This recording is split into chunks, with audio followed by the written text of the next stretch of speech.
¿Cómo están? Qué gusto saludarles. Bienvenidos a Hechos de Impacto, un programa que busca tocar temas de la realidad nacional y también mundial. Hoy el Ecuador es uno de los 4 países más inseguros de la región, según una encuesta internacional que publicó en mayo pasado con encuestas en diferentes países justamente de la región.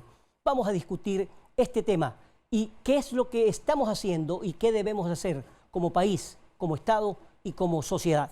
Bienvenidos.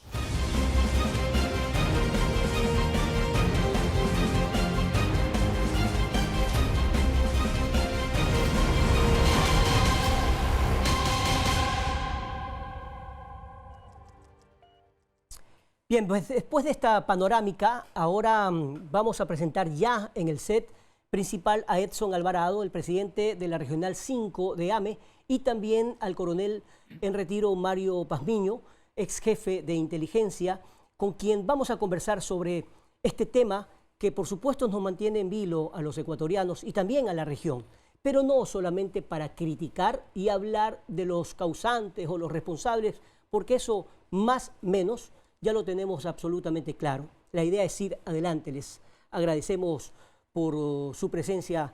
Muchas gracias por estar aquí, presidente de AME. Usted indudablemente es una de las autoridades que más clara tiene la película, porque ustedes, los alcaldes, lo están viviendo en carne propia. La situación de la sociedad en general es muy complicada, pero también hay cosas que se están avanzando. La policía no se está quedando quieta. Por supuesto que las noticias mucho más sobresalientes son las que tienen que ver con crímenes, etcétera. Pero hay un trabajo por dentro. Y también al coronel Mario Pazmiño, a quien le agradezco por su presencia y por su tiempo. ¿Cómo está afrontando ustedes como alcaldes? Mucho se habla de la división que existe en materia política, la izquierda, la derecha, el centro, etcétera. Pero tenemos que tener claro que si una sociedad se mantiene unida, es mucho más fácil o menos complicado luchar contra la delincuencia. Y ustedes han tenido reuniones periódicas con los principales del Estado ecuatoriano, no solamente de un gobierno como tal. ¿Qué están haciendo y cómo lo están enfrentando? Mire, José, muchas gracias por la invitación. Un saludo cordial a todos quienes nos miran. Bueno, la verdad de lo que está pasando en los actuales momentos es muy difícil. Como usted bien lo dijo, es bonito criticar, pero vamos a ver el actuar que tenemos como autoridades.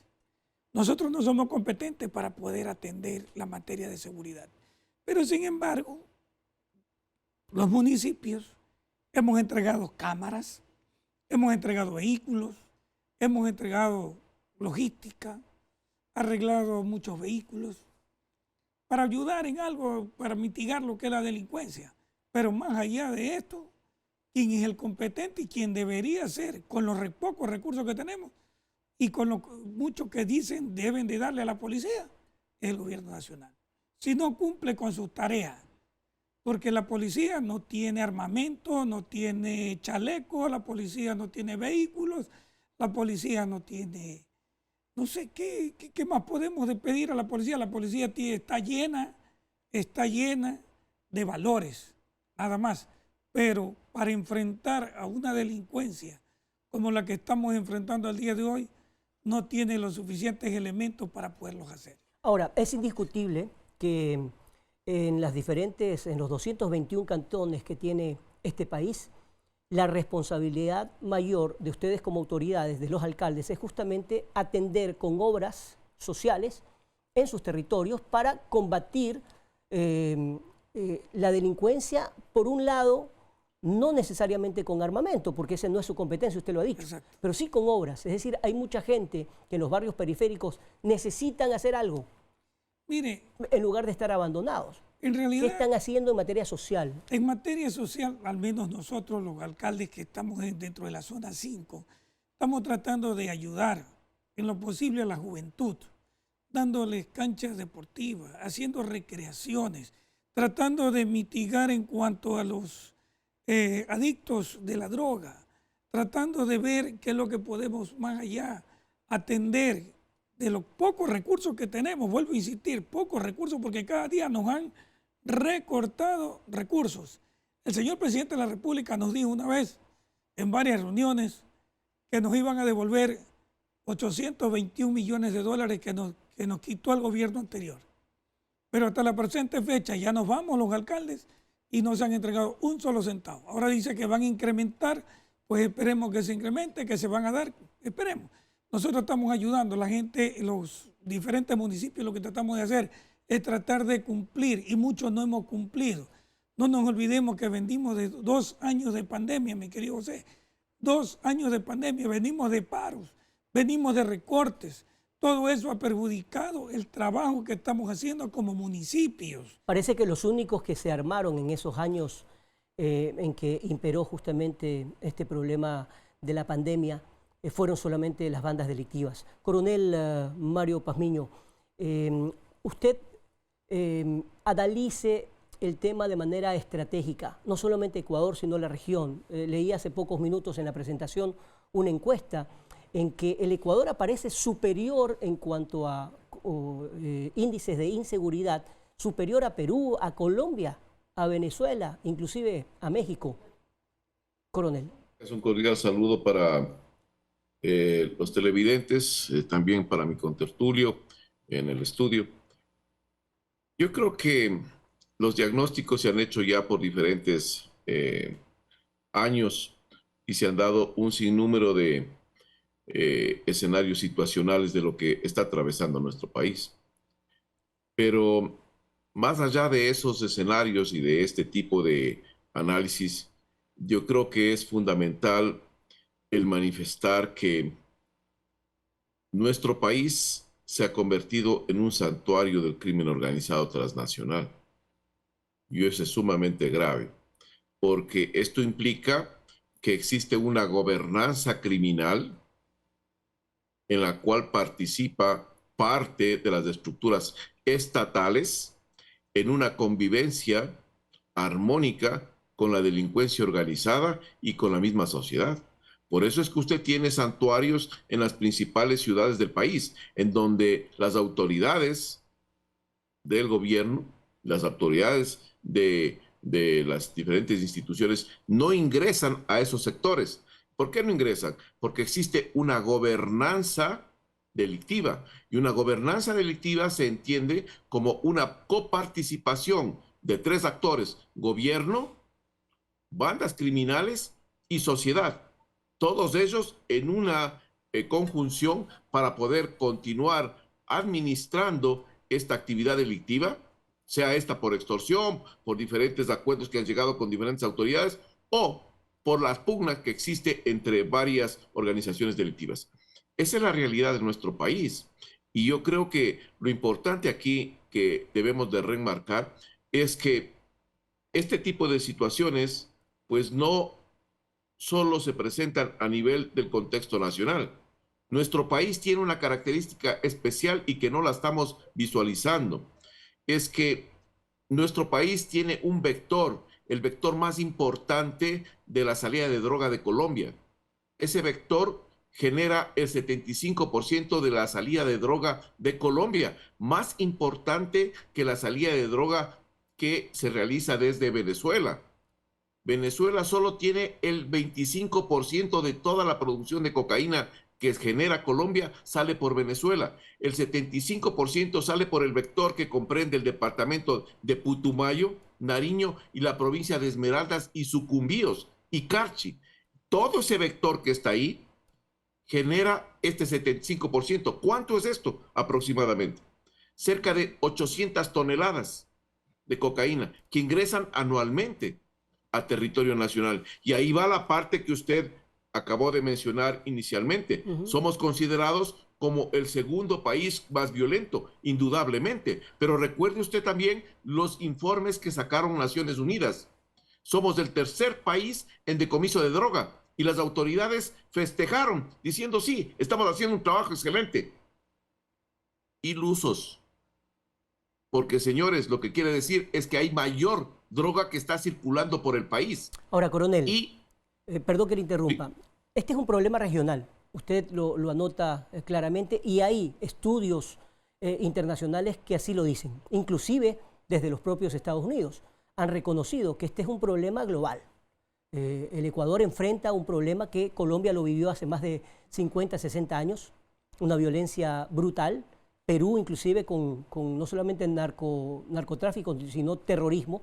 Y, por supuesto, la forma de enfrentarlo no abastece solamente con un Estado o con un gobierno, sino a nivel global. ¿Cree usted que esas condiciones se están cumpliendo para que exista ese apoyo internacional, para que en su momento Colombia obligó a llevar a cabo un plan muy criticado, polémico, etcétera, pero que para muchos dio resultado el denominado Plan Colombia? ¿Cree que estamos buscando y estamos por lograr un plan Ecuador? Primero partamos de una situación.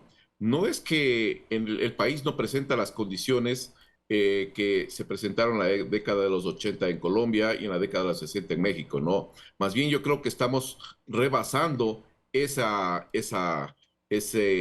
espacio en los cuales se dieron estas condiciones en esos otros países. Acá tenemos al momento cerca de 13 coches bombas que han estallado en un corto periodo de tiempo y la mayoría de esos en estado de excepción. Acá tenemos casas de pique que no había anteriormente. Tenemos escuelas de sicarios, polígonos de sicarios. Hay una proliferación de megabandas que han comenzado a cursar otro estatus. Estamos hablando de carteles de primera generación o microcarteles. Hay santuarios que no habían en nuestro país. Entonces las condiciones del país están completamente, yo diría, distorsionadas en el tema de seguridad. Ahora, Con relación a la que usted me pregunta, sí. si es que es viable esta situación. Es viable siempre y cuando el gobierno tenga ciertas características o reúna ciertas condiciones. ¿Cuáles? ¿Por qué digo esto? Primero, si es que el gobierno no tiene una planificación adecuada para hacer frente a estas amenazas, ningún actor internacional le va a facilitar los recursos.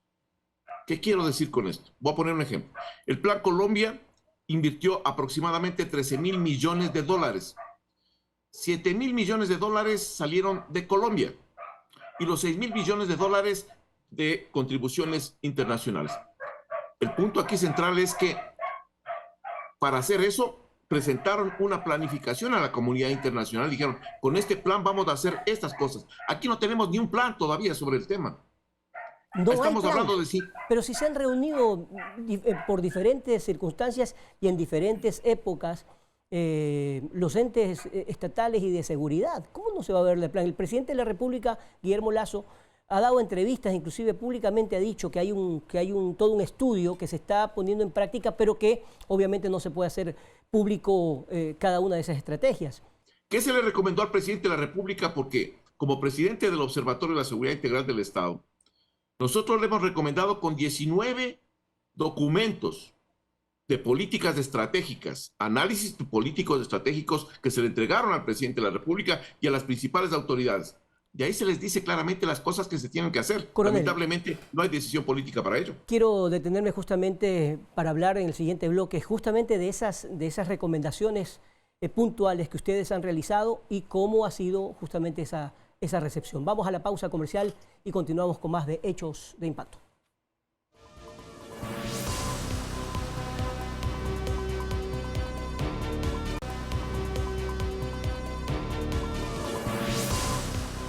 Continuamos con más de Hechos de Impacto, analizando esta situación de inseguridad y las cosas que se deben hacer en sociedad, porque aquí tiene que haber en conjunto soluciones. No puede existir una solución con un país dividido. Al único que le interesa estar dividido es justamente al narcotráfico, al terrorismo, a la violencia, y eso es lo que queremos evitar que siga ocurriendo. Pero para eso, ustedes, por ejemplo, los políticos, Edson Alvarado, presidente regional de AME, número 5, es vital. ¿Hay posibilidad de que en este país se encuentre una solución basada en una concertación? Es decir, que todos giren en torno a pensar que el único al que derrotar debe ser la violencia, el terrorismo, el narcotráfico, etcétera, en lugar de sus adversarios. ¿Sabe por qué le digo esto? porque ustedes construyen una obra como alcaldes y viene un alcalde diferente al suyo, de otra corriente política, y simple y llanamente echa al traste, en muchas ocasiones, en otras no, esas obras. Y lo que más se necesita es justamente obras sociales para sacar adelante el país. Mire, yo creo que sí. Nosotros estamos dispuestos y lo estamos haciendo, por ende, en cada momento que hacemos una obra, en cada momento que estamos construyendo algo para la población, está inmerso la población civil, porque a ellos les estamos dando el trabajo necesario para evitar que se vayan a uno u otro lado. Esto significa que estamos dando también, aparte de mover la economía circular de los municipios, estamos dando que la gente se sienta ocupada su mente en trabajo que tiene que ser. Esa es la gran verdad. Nosotros estamos dispuestos y lo estamos haciendo, por ende permanentemente lo hacemos. Pero aquí hay que tomar lo que decía el coronel Pamiño con mucho énfasis. Hay que tener y tomar decisiones políticas que nos lleven por el buen camino, que nos lleven para un buen porvenir. Si no tomamos decisiones políticas, ¿qué es lo que nosotros tenemos que hacer?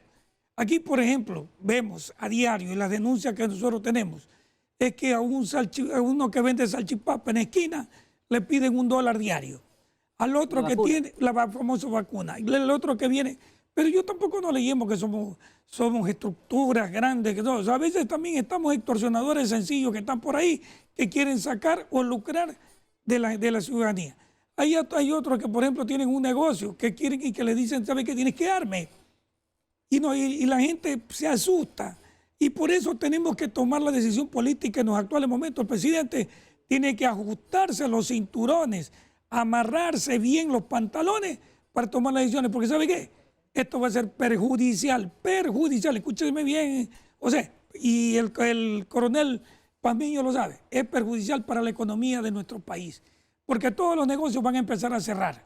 ¿Por qué? Porque las famosas vacunas nos están produciendo esta situación. Ya lo está viviendo Esmeraldas, por ejemplo, ¿no? Sí, mira, Esmeraldas, 5 de la tarde lo cierran. Así es. ¿Cómo va a ser posible eso? Coronel, usted habló de 19 recomendaciones.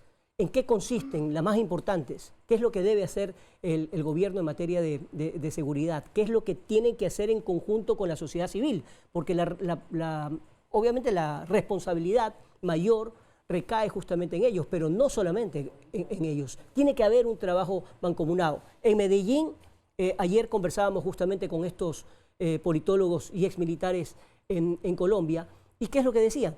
Que Medellín en los 80 y 90 tuvo que transformarse y el Estado trabajó en conjunto, el alcalde trabajó de la mano con las Fuerzas Armadas y esa era la forma de conducir para la llamada resiliencia. Coronel.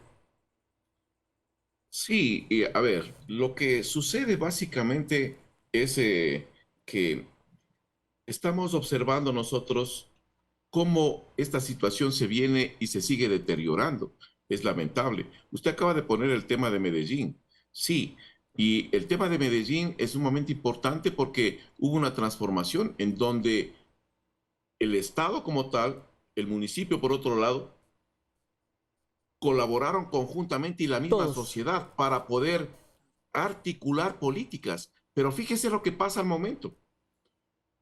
Tenemos políticas públicas gubernamentales que no aterrizan en los problemas territoriales de los GAT. Tenemos los GAT estructurados, pero los GAT tampoco tienen planes de seguridad que vayan conectados con la planificación estatal. Deme un ejemplo, ¿cómo deberían estar articulados? Yo le digo esto por lo siguiente. Yo soy profesor de planificación estratégica en la Universidad Uniandes y estoy al momento en la maestría dando este tipo de planificación y estamos revisando parte de los planes que tienen los municipios en el tema de seguridad. Es el trabajo final que están haciendo los alumnos. Y fíjese una cosa, la mayoría, yo diría casi cerca del 90% de los municipios tiene planes que han sido montados, estructurados sin un análisis adecuado. Ahí están los problemas, porque no se empata la planificación estatal, la planificación institucional y la planificación de cada uno de los municipios. ¿Qué pasa en Perú? En Perú, cada alcalde tiene el plazo de 5 meses a 6 meses para presentar su plan de seguridad. Exacto. Comparto lo que dice el señor alcalde. Eso es responsabilidad del Estado, sí, señor. Pero también hay algunos municipios, y creo que la mayoría, que cobramos tasas de seguridad. Eso implica que tenemos una responsabilidad también sobre la sociedad. Y esa situación, ¿qué implica? Que esos planes aterricen en la solución de los problemas. Si es que usted no cumple eso y no presenta al Estado la planificación, usted como autoridad, es destituido inmediatamente, porque no está cumpliendo lo que está diciendo en su plan de trabajo y en su plan de gobierno. Eso es lo que falta aquí en este país, que verdaderamente podamos integrar la planificación sin cuestiones ideológicas. Aquí lo que se quiere hacer es traer el tema seguridad, que es al momento lo que más le agobia a la sociedad, como un tema político. Y eso es un error garrafal. ¿Cuáles son los otros componentes de esas recomendaciones que ustedes han realizado al gobierno? Sí, una aclaración ahí. Claro. Yo hablaba de 19 documentos. Son análisis político-estratégicos entregados a las autoridades. Ahí constan diferentes recomendaciones, como cuáles. Algunas ha cogido el presidente de la República. La primera, la más importante, era taponar el vector de la provincia de Esmeraldas, Carchi y Sucumbíos. Por lo tanto, había que crear una fuerza de tarea o reconstruir la fuerza de tarea conjunta Esmeraldas. El presidente lo hizo. Reconstruyó la fuerza de tarea conjunta Esmeraldas, pero se equivocó. ¿En qué? Se equivocó en que esa fuerza lo posicionó solo en la provincia de Esmeraldas, y lo que hizo es habilitar el otro corredor, el corredor amazónico. Entonces comenzó a entrar la droga por la parte de Sucumbíos hacia esta ciudad bisagra que se llama la ciudad de Baños, en donde se redistribuye la droga a las diferentes plataformas internacionales que son los puertos. Entonces, ¿qué hicimos? Lo que hicimos es solo taponar el corredor del Pacífico y habilitar el otro corredor. Garrafal error. Lo que tienen que hacer al momento es lo que les están exigiendo ya en la frontera, que blinde toda la frontera. Y eso tendrá que hacerlo con una fuerza de tarea mucho más grande. Eso significa, perdón, solamente para ir detallando cada uno de estos temas, que es muy fácil decir, tapemos esa frontera. Quienes conocemos esa frontera sabemos que hay puntos ciegos por todo lado, en donde entran no solamente mercadería, sino también, como usted ha dicho, drogas, gente, ilegales, etcétera. Que se abastecían inclusive a la guerrilla de las FARC en su momento y el ELN. Entonces, ¿cuál es la responsabilidad que también tiene Colombia en esto para poder permear esas fronteras, coronel?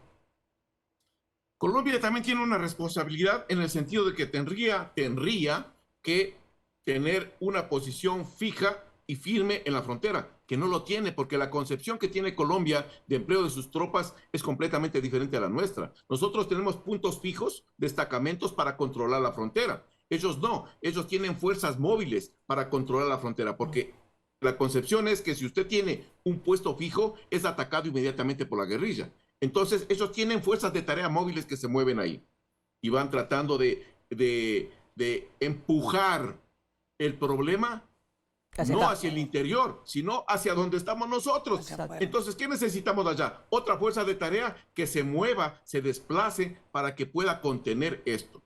Eso por un lado. La segunda recomendación era la de taponar la salida de droga. ¿Cómo hacerlo? Militarización temporal de puertos y aeropuertos con el propósito de evitar que la droga salga. Porque fíjese usted el último informe de Naciones Unidas. El Ecuador es el segundo exportador a nivel regional, debajo de Brasil, por encima de Colombia, Perú y Bolivia, de exportación de cocaína. ¿Hacia dónde? África, Medio Oriente, Asia y también Europa. Entonces, necesitamos taponar eso. Tomó la decisión el presidente de hacerlo. ¿Y qué hizo? Vamos a militarizar temporalmente el puerto de Guayaquil. Bien, porque por ese puerto sale el 52% de esas 700 toneladas que ingresan. Pero dejó los otros puertos habilitados. No les topó. El puerto de Manabí, de Manta, porque ahí sale el 35%, señores.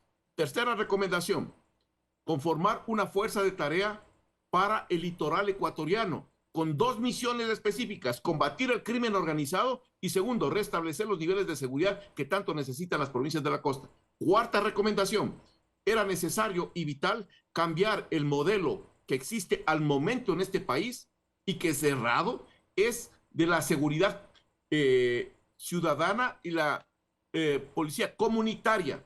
Eso fracasó, señores. Aunque no lo quieran aceptar las autoridades, es un fracaso total.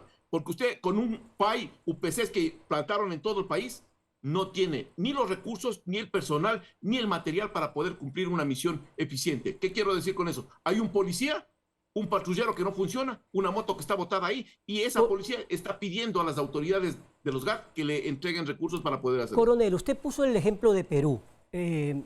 Conozco bastante del tema.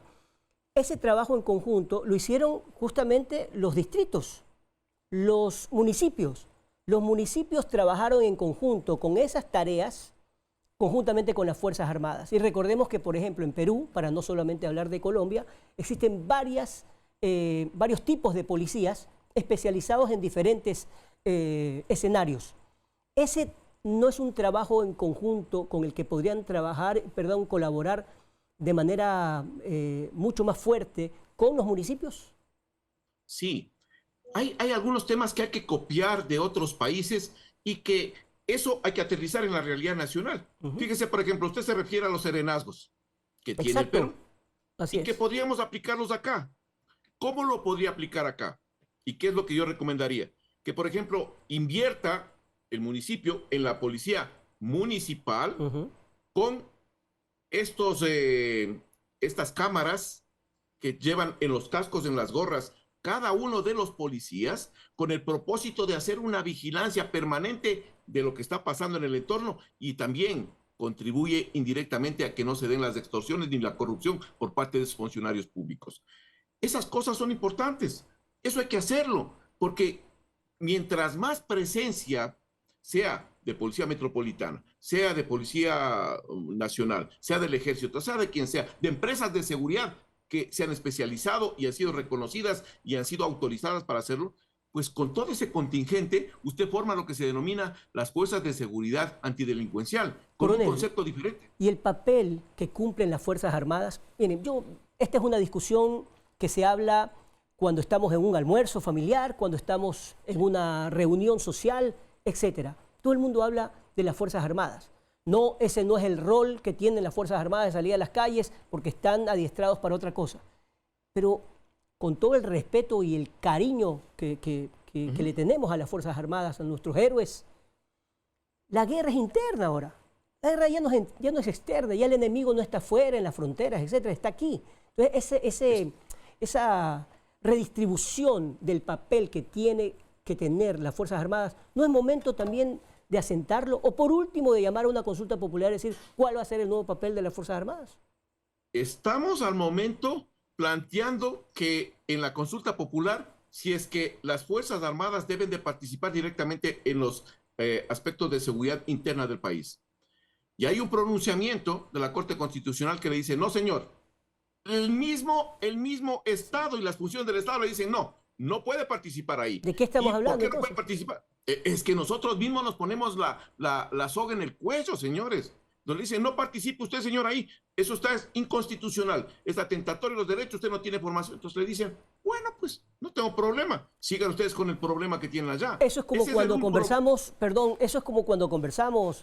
presidente de AME y coronel, cuando hablamos con los policías que están por las calles y le decimos cómo están. Entonces, a ver, nosotros detuvimos ayer a X cantidad de delincuentes y a la semana están libres. Entonces, si no existe un trabajo conjunto entre la sociedad civil, la policía, el Estado, los gobiernos y, por supuesto, la justicia, entonces, ¿de qué estamos hablando? Vamos a seguir, por eso yo hablo de concertación, porque cuando se habla de concertación, en Chile, ¿qué hubo?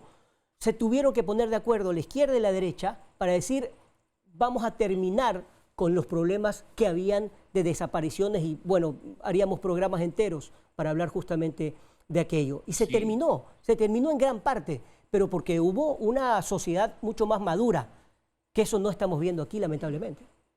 Es que el problema aquí, lo que no estamos reconociendo como sociedad, es que el Estado como tal está penetrado en su estructura más importante, está penetrado la estructura gubernamental a través de las famosas campañas políticas, en donde el narcotráfico invierte en esas campañas políticas. Estamos penetrados en la estructura de control. ¿Cree usted que ya estamos a ese nivel? Estamos desde mucho tiempo atrás. Eso es sumamente conocido. Me gustaría su opinión ahí, Edson Alvarado, sobre este tema. Bueno, es difícil demostrarlo, pero en la realidad aparentemente sí estamos. Coronel. Es correcto. O sea, aquí el punto es el siguiente. Tenemos penetración en los estamentos judiciales, en donde usted ve cómo entra, lo que usted decía hace un momento, entran delincuentes y sale por la otra puerta de la mano del fiscal y el juez.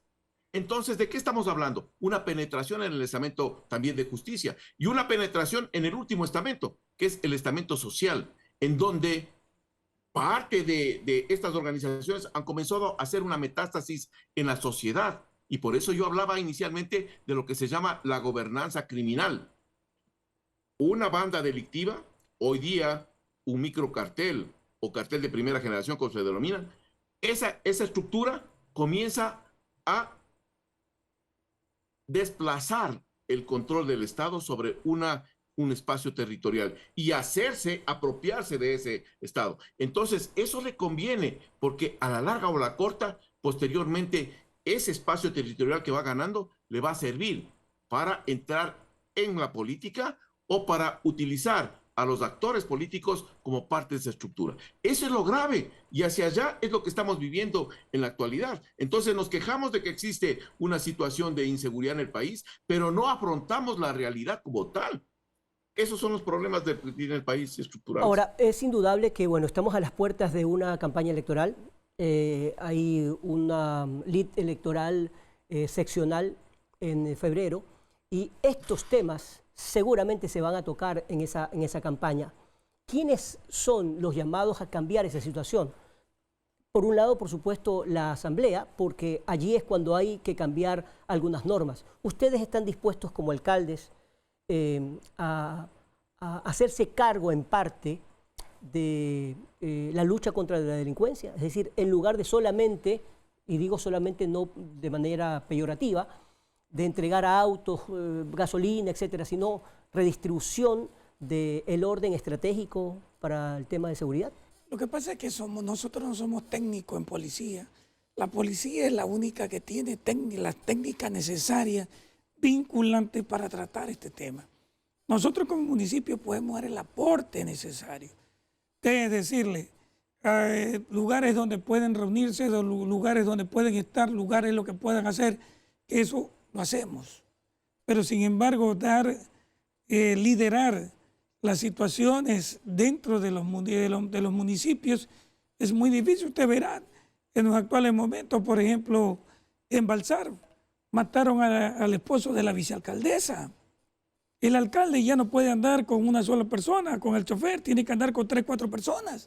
Entonces todo esto es preocupante. Esos son mensajes justamente para... Exactamente, son mensajes que le quieren decir, ¿sabes qué? No sigas hablando, no sigas actuando, no sigas haciendo, porque mira lo que te puede pasar.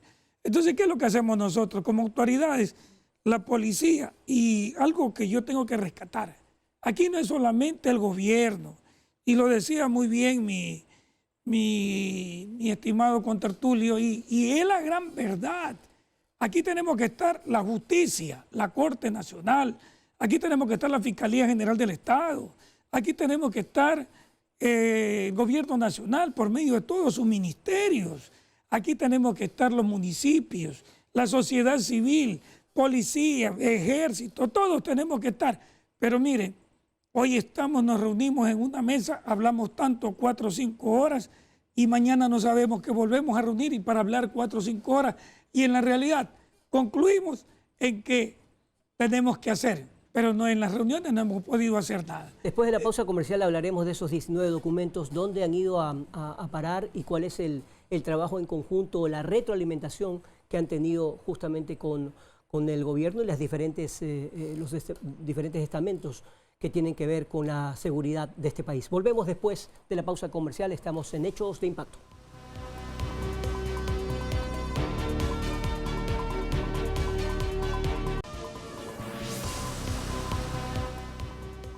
Continuamos con más de Hechos Impacto. Estamos analizando la problemática de la seguridad en Ecuador, en la región, lo que tenemos que hacer, quiénes nos pueden ayudar, qué debemos hacer como sociedad y el gobierno actual, por supuesto, cuál es su papel. También en materia de los alcaldes de los 221 municipios que deben trabajar en comunión de ideas. Estamos escuchando al coronel Mario Pazmiño, quien ha hablado de 19 documentos con diferentes recomendaciones, algunas que han sido tomadas en cuenta y otras todavía no. Insisto, no es suficiente el trabajo que cumpla cualquier gobierno si no se deja ayudar también del campo internacional. Los propios Estados Unidos no han podido combatir y derrotar al narcotráfico y a la pandemia que es también la droga en su país. Y Europa lo mismo, bueno, todo el mundo. Y nuestro país se está convirtiendo en este caldo de cultivo para poder exportar a diestra y siniestra. Esas otras recomendaciones me gustaría que usted las siga desmenuzando en este programa, que para eso estamos, coronel. No lo escucho. ¿Está apagado el micrófono? Otra recomendación puntual Gracias. que nosotros manifestamos ahí es cambiar el esquema de lo que se tenía al momento dentro de la seguridad ciudadana y transformarle en una presencia disuasiva permanente, una nueva estrategia mediante la cual se combinan todas las fuerzas de seguridad que tiene una localidad, se las integra, se las equipa, se las acondiciona y se las pone a trabajar directamente allá. Hay un punto importante y en eso yo sí discrepo un poco con mi contertulio. Edson Alvarado. Edson, es en lo siguiente, y creo que esa es una recomendación para el municipio. Es necesario que en este comité de seguridad que tiene cada municipio o en esta secretaría esté incluida la sociedad. Esto es vital e importante para poder articular esta estructura de seguridad. La sociedad tiene que formar parte de esa estructura de seguridad. ¿Cómo se conforma esa estructura de seguridad? Fíjese, por ejemplo, voy a poner una ciudad cualquiera. Vamos a poner Cuenca. Fuerza terrestre, Fuerza Naval de existir, Fuerza Aérea, Policía Nacional, Fiscalía General del Estado, Policía Metropolitana, compañías de seguridad privadas previa a la autorización correspondiente, equipamiento y selección adecuada. Tienen que estar allá también lo que son Cuerpo de Bomberos, las otras asistencias que tienen que cumplir, Cruz Roja, todos ellos conforman una fuerza de seguridad antidelincuencial, con patrullajes 24 horas del día. Y dentro de estos, como parte de la administración, tiene que estar la persona que represente o las personas que representen a la colectividad ahí. ¿Quién lidera eso? ¿Por qué, señores? Ese equipo, ¿quién lo lidera, por ejemplo? Para poner el ejemplo de Cuenca. Ese equipo lo lidera directamente la persona que está hecho cargo de la fuerza de tarea. Lo que estoy describiendo es una fuerza de tarea de un sector, como crearon en Guayaquil. Claro, pero este es mucho más grande. Esa fuerza de tarea antidelincuencial está allá, pero también está la sociedad formando parte de eso. También está el municipio metido ahí en esa situación. Porque, señores, el momento que trabajemos en conjunto y todos visualicemos la problemática y todos pongamos todos los recursos para hacer de mejor manera un país y una ciudad más vivible, todos nos beneficiamos. Ahora, ¿los COE cantonales no tienen que ver justamente con el tema de la seguridad? Perdón, esa parte no la escuché. Los COE cantonales, el papel de ellos también gira en torno a la seguridad. Es vital, señores. Yo entiendo muy bien que no pero ya están conformados.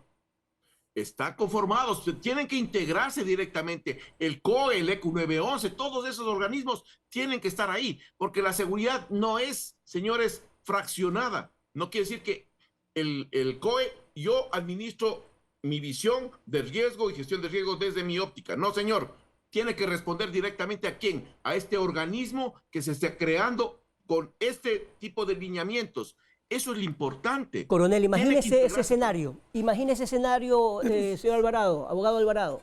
Es decir, si en un cantón de los 221 se trabaja de esa forma y eso lo desplegamos a los 221 municipios, vamos a tener una fuerza de tarea conjunta, integrada, trabajando en conjunto. Eso no ocurre ahora. Y No, no sí ocurre ahora, ocurre, ¿por qué? discúlpeme, José, pero A sí ver, ocurre. ¿en qué, por ejemplo? Por ejemplo, en varios cantones están haciendo, por ejemplo, Santa Lucía. Usted es el Soy el alcalde. alcalde de Santa Lucía Correcto. y estamos permanentemente, semana a semana, reunidos con policías, con comisión de tránsito, cuerpo de bomberos, todas las entidades que dijo. Inclusive invitamos fiscalía, inclusive invitamos a los jueces que no quieren ir, que son otra situación. Pero cuerpo de bomberos... Ya, ¿y quién lidera? No, la lidera el alcalde. Okay. Y el alcalde la lidera y nosotros comenzamos a salir a hacer patrullaje. No tenemos el personal adecuado para dirigir con todas las 24 horas al día. Sí, es cierto. Pero por lo menos le hacemos las horas que son necesarias para poder cumplir este tipo de labores. ¿Y cree que hay resultados? Ha habido resultados. Por ejemplo, mi cantón, con la gracia de Dios, hasta la presente fecha se ha mantenido en bajo índice delincuencial. Sí. Es decir, ahí tenemos un ejemplo, coronel, de que puede... Sí, se puede. Exactamente, que se puede trabajar en conjunto. Sí, se puede trabajar a eso me refiero yo, se puede trabajar en conjunto y se puede incrementar la participación directa de otros actores que están a nivel estatal, por ejemplo, las Fuerzas Armadas, la Policía Nacional, tienen que integrarse directamente bajo este tipo de estructura para poder hacer frente al crimen organizado y la delincuencia. Perdón, Si no, perdón que le interrumpa, coronel. Ajá. Y José, ¿sabe cuál es la situación? Que la policía tiene una manera de pensar diferente. Los bomberos tienen una manera de pensar diferente. La comisión de tránsito... La Armada. Entonces, todos tienen una manera diferente y lo que sucede es que muchas veces ellos no quieren hacer porque dicen nosotros somos tácticos, técnicos, pero nosotros no tenemos ese rango para poder hacer. Eso es lo difícil. Justamente que debemos No, tener... ¿En dónde está, perdón, en dónde está la solución?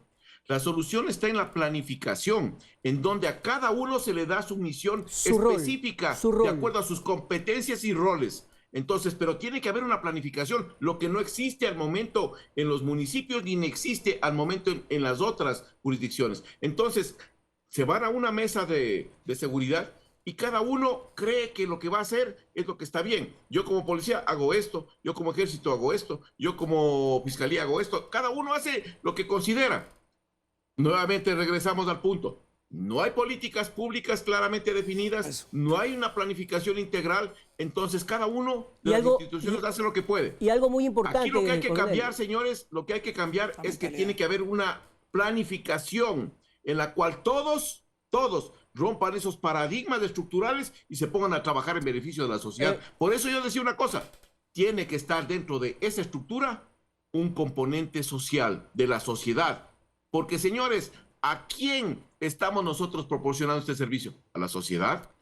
¿Quién es el peor afectado? La sociedad. Y la sociedad no tiene voz ni voto en ese tipo de organizaciones. No, señor. Tiene que tener voz y voto en esa cuestión. Sí, y otra cosa, hay que aprovechar que hay academias, que hay universidades que están haciendo estudios para comprometerles en este tipo de situaciones, para poder desarrollar los planes de seguridad. En el siguiente bloque vamos a conversar justamente del papel de la sociedad en la pacificación de muchísimos barrios a nivel nacional. No estoy hablando solamente de Guayaquil o de Quito. En muchas ciudades que han trabajado de manera, si bien es cierto, no se ha comunicado muy bien ese trabajo, pero está dando resultados. Ahora, ¿qué es lo que pasa ahora? Nosotros estamos analizando esta situación y estamos dándonos cuenta de una palabra que es la que genera todo en este país, todo lo peor, y es la división. Aquí entran los egos, quién manda más, el alcalde o el ministro o de repente el jefe de la policía o de la armada.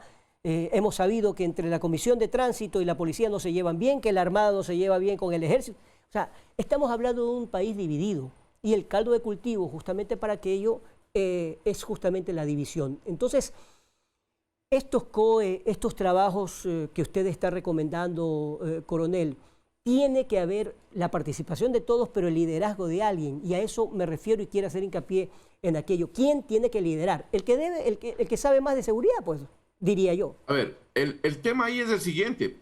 Estamos delineando en forma general lo que es una fuerza de tarea con todos estos componentes. Una fuerza de tarea es el estamento operativo que va a poner en orden un espacio territorial. Ahí hay otro componente que es el componente político administrativo, que es una cosa adicional que está en relación directamente con esta fuerza de tarea. Pero ahí el más antiguo de la fuerza de tarea es el que pone en vereda a todos. Señores, aquí todo el mundo cumple las situaciones y eso se hace ¿con qué autorización? Con la autorización gubernamental, pues señores. Si es que el gobierno no quiere asumir esa competencia y no quiere hacer esto, entonces ninguna institución va a parar bola a una planificación. Pero si el presidente de la República les dice, señores, todos ustedes se someten a esta situación y aquí ninguno se me va por otro lado, es otra cosa. Ahí comienza a caminar todas las cosas bien. Aquí es que cada uno hace lo que quiere. Un ejemplo de eso es el presidente de la República declara estado de excepción en un cantón, en una ciudad, y todo mundo hace lo que quiere. Ese es el tipo de imagen que proyectamos nacional e internacionalmente. Bien, es indudable que lo que estamos analizando es una situación gravísima, muy dura, porque a la larga todo esto repercute al convivir, a la gente que quiere salir a trabajar y que dice, bueno, en lugar de trabajar 8, 10 y 15 horas porque quiero ganar más plata y salir adelante, más bien tengo que esconderme, tengo que trabajar 4 y 5 horas. Colombia, ¿cómo logró derrotar hasta cierto punto a este poder terrible en los 80 y 90? Saliendo a trabajar, saliendo, perdiendo el miedo. Y esta sociedad tiene que perder el miedo. Conversábamos, coronel, perdón, en Colombia llegaron inclusive a tener los jueces sin rostro. ¿Cree usted que estamos a punto de llegar inclusive a ello? Yo creo que esa es una medida bastante importante para dar la protección a la parte jurídica. Jueces sin rostro, fiscales sin rostro, para que ni el crimen organizado pueda influir, ni tampoco esos funcionarios puedan aprovechar de ese tipo de relación y sacar un rédito económico. Entonces, con eso se controla por una parte. Yo creo que eso es muy, muy importante hacerlo para poder comenzar a controlar indudablemente el tema. Pausa comercial y volvemos con la parte final del programa Hechos de Impacto. Ya regresamos.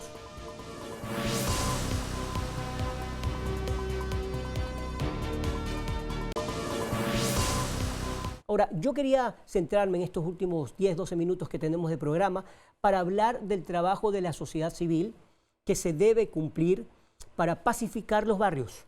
Hay trabajos que se están cumpliendo. Recuerden el nombre de Nelsa Curvelo, que hace muchísimos años ha trabajado en aquello, no es la única, por supuesto, pero quiero referirme a eso, coronel. ¿Qué trabajo debe hacer la sociedad civil para trabajar en conjunto con los barrios en donde deberían estar jugando fútbol, haciendo cualquier deporte, actividades recreativas, en lugar de estar, por supuesto, en medio de la delincuencia y de la drogadicción? Un trabajo en conjunto entre municipios, Ministerio de Inclusión, etcétera, y la sociedad civil. ¿Qué deberían hacer? ¿Cuáles son las recomendaciones allí? Básicamente, lo siguiente es importante manifestarlo. El crimen organizado y el narcotráfico y la delincuencia común se nutre de dos factores preponderantes, dos potenciadores, que son la pobreza y la inequidad, algo que atraviesa transversalmente el escenario nacional y de toda América Latina. Por lo tanto, las soluciones que puede hacer la sociedad son mínimas con relación a la problemática que existe, pero no así el estamento gubernamental y los estamentos municipales, que sí tienen cierta capacidad de acción mucho más efectiva. Pero no está, señores, y fíjense que soy exmilitar, no está en incrementar el pie de fuerza para controlar los problemas. No, señores. ¿Dónde está la solución del problema estructural del crimen organizado, del narcotráfico y de la delincuencia común? Está en plantear soluciones sociales, invertir en la sociedad, Indudable. invertir en salud, en educación, en fuentes de trabajo, en empleos, en servicios básicos. Obras recreativas. En todas estas cosas. Sí, en todas esas cosas, ahí me refiero a la parte social. Pero ahí el punto central es ese. Eso le quita el alimento que tiene la organización delictiva para reclutar gente. Ahí le está quitando, ahí le está evitando que la gente, porque la sociedad educada evita meterse en esos problemas. La sociedad que tiene todos los servicios evita meterse en esos problemas. Entonces, como sociedad, ¿qué podemos hacer? Exigir a nuestras autoridades de que hagan eso específicamente. Porque alguien dirá, y me han dicho en algunas ocasiones, sí, coronel, pero el problema es que esto es para largo tiempo. Normal que es para largo tiempo. Es un proceso. ¿Y este problema cuánto creen que ha ido generándose? Son 3 décadas que hemos tenido, señores, un proceso ascendente de varias mutaciones de nuestro país. Y al momento queremos dar soluciones de un día para otro día. No, señores, lo que yo decía hoy día en un medio de comunicación internacional que me preguntaban, ¿cómo veo el panorama de mi país? Y decía, señores, el país necesita por lo bajo 3 décadas para poder retomar los niveles anteriores, no para mejorar en su totalidad. Recordemos que en Colombia ya llevan 6 décadas, ¿no? O sea, por supuesto, ellos han tenido... Para que vea que el tema no es tan sencillo. Ellos han tenido que luchar contra una guerrilla que tiene más de 50 años o que duró más de 50 años antes de la firma de paz en el 2016, me refiero a la FARC, y ahora están en un proceso nuevo con el ELN. Sin embargo, otros problemas tan o más graves que ellos los han socavado durante casi 60 años. Sin embargo, ese pueblo ha sido prácticamente levantado a diario y ellos han seguido trabajando, han seguido luchando. Lo mismo debe pasar aquí en el país. Ahora, es indiscutible que a lo que yo me refiero del trabajo social que cumplen o que deben cumplir muchas organizaciones es justamente para sacar de la calle a estos chicos que no tienen absolutamente nada que hacer y que les dan y les regalan la droga y luego se meten de lleno justamente en estas organizaciones. Y cuando ya no puede salir. Así ya es, no puede salir. así es. Porque inclusive lo que te piden es, yo en mi cantón estamos trabajando con algunos jóvenes en este sentido. ¿Qué hacen? Para poder ayudar. Pongan los ejemplos. Pero ¿cuál es la situación? He tratado de comunicarme y hacer el trabajo con el Ministerio de Salud Pública. Pero el Ministerio de Salud Pública no tiene los remedios necesarios para poder ayudar. 1. 2. No tiene las casas de acogida donde puedan llevar este tipo de personas. Entonces nosotros buscamos de 15 personas que tenemos alrededor, que estamos ayudando permanentemente, una logró ingresar a una casa que no es de Guayaquil, no es de aquí, es de la provincia del Ahora, Oro. pero eso en torno a quienes ya están en esta situación. Pero la prevención. La prevención, estamos trabajando ¿qué? Construyendo canchas deportivas, dando trabajo a la juventud, dando trabajo a la gente, dando emprendimiento, tratando de mejorar su situación económica, que es la principal fuente para que se vayan a este tipo de situaciones. ¿Qué es lo que nosotros hacemos? Lo que podemos hacer. No está más allá de lo que queríamos o podemos hacer, sí, porque no tenemos la situación económica, porque no se olvide que desgraciadamente tenemos un plan de obras que tiene que cumplirse en 4 o 5 años en el cual usted es alcalde. Si no fuera alcalde usted y después del primer año le están haciendo revocatoria de mandato. Eso es lo que le ha pasado a muchos alcaldes. Entonces este es el problema. Mire, muchos alcaldes, por ejemplo, el alcalde del Carmen está amenazado, el alcalde de Flavio Alfaro fue avaliada su casa, el alcalde de Balsar, que ya le dije, otros alcaldes también tienen la misma situación. Entonces, esto es preocupante en tanto en cuanto nosotros queremos ayudar, pero queremos tener la efectividad, la toma de decisiones. No es que usted me diga a mí que yo soy el alcalde y ordeno una situación y mis funcionarios hacen otra, muy distinta por agradar al alcalde o a la autoridad que le está ordenando. Ese es el gran problema. Nosotros no podemos darnos esa luz en los actuales momentos. Si bien es cierto, tenemos muchos años que ya se ha venido fraguando esta situación, se ha venido haciendo esto, pero no es menos cierto que podemos tomar todavía, decirlo en un término, podemos tomar el toro por los cuernos, todavía sí podemos, porque como decías, si hacemos los comités de seguridad, si hablamos con la ciudadanía, si la ciudadanía también se envalentona en poder tomar esa decisión y decir, allá está un delincuente, allá me asaltó, el de acá es el ladrón. Entonces, nosotros estamos haciendo lo que debemos hacer. Y las autoridades, ¿qué es lo que tenemos que hacer? Las autoridades tienen que tomar también, sancionar con el ejemplarizadoramente como se debe hacer. La fiscalía, ¿qué es lo que tiene que hacer? Buscar. Pero aquí tenemos también, no nos olvidemos, y el coronel lo sabe, y usted lo sabe, José, tenemos una Defensoría del Pueblo, que la Defensoría del Pueblo enseguida inmediatamente manda a los defensores públicos. ¿Y qué es lo que hace los defensores públicos? Te tratan de buscar el mecanismo para que, ¿sabe qué? Si te robó una persona, un delincuente te robó un celular de, ¿sabe qué? ¿Cuánto cuesta tu celular? $500, te vamos a dar 700, pero no lo acuses. Entonces, ese es un gasto innecesario de justicia que estamos haciendo y eso debemos evitar la situación.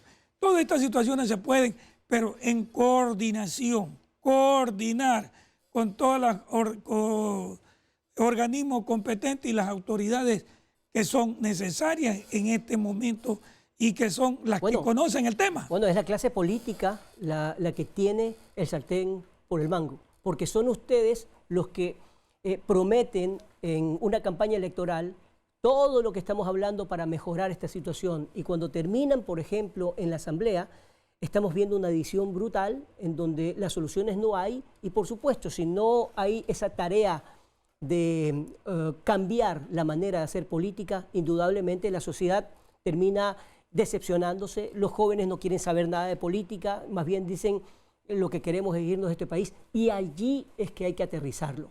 Como para concluir, el trabajo en conjunto tiene que ser de la sociedad, los políticos y por supuesto el gobierno. Yo creo que ningún gobierno es el único responsable, sino el Estado como tal y la sociedad como tal, que también tiene que colaborar. Dejar a un lado los egos, como hemos hablado, y por supuesto que los expertos, como ha dicho el coronel, dejen, mejor dicho, los dejen actuar y que se dejen ayudar. Esa es la conclusión en este espacio, que lo que buscamos es justamente hacer un pensamiento crítico para llevar a cabo una mejor población, una mejor forma de vida, porque es indudable, la solución no va a ser fugar de este país. No lo fue en Colombia, no lo fue en Perú, no lo fue en Venezuela y no creo que sea en ninguna parte. Recordemos que las grandes potencias han vivido crisis y desastres terribles, no hablemos de Japón. Pero se han levantado. Y ahora cómo esa población ha logrado superar aquello. Así que muchísimas gracias, coronel, por su tiempo, por hablar sin ambajes, y a usted también. Gracias, José, gracias, coronel. Gracias también. Un placer y un gusto. Dios mediante, hasta el día de mañana con más de Hechos de Impacto.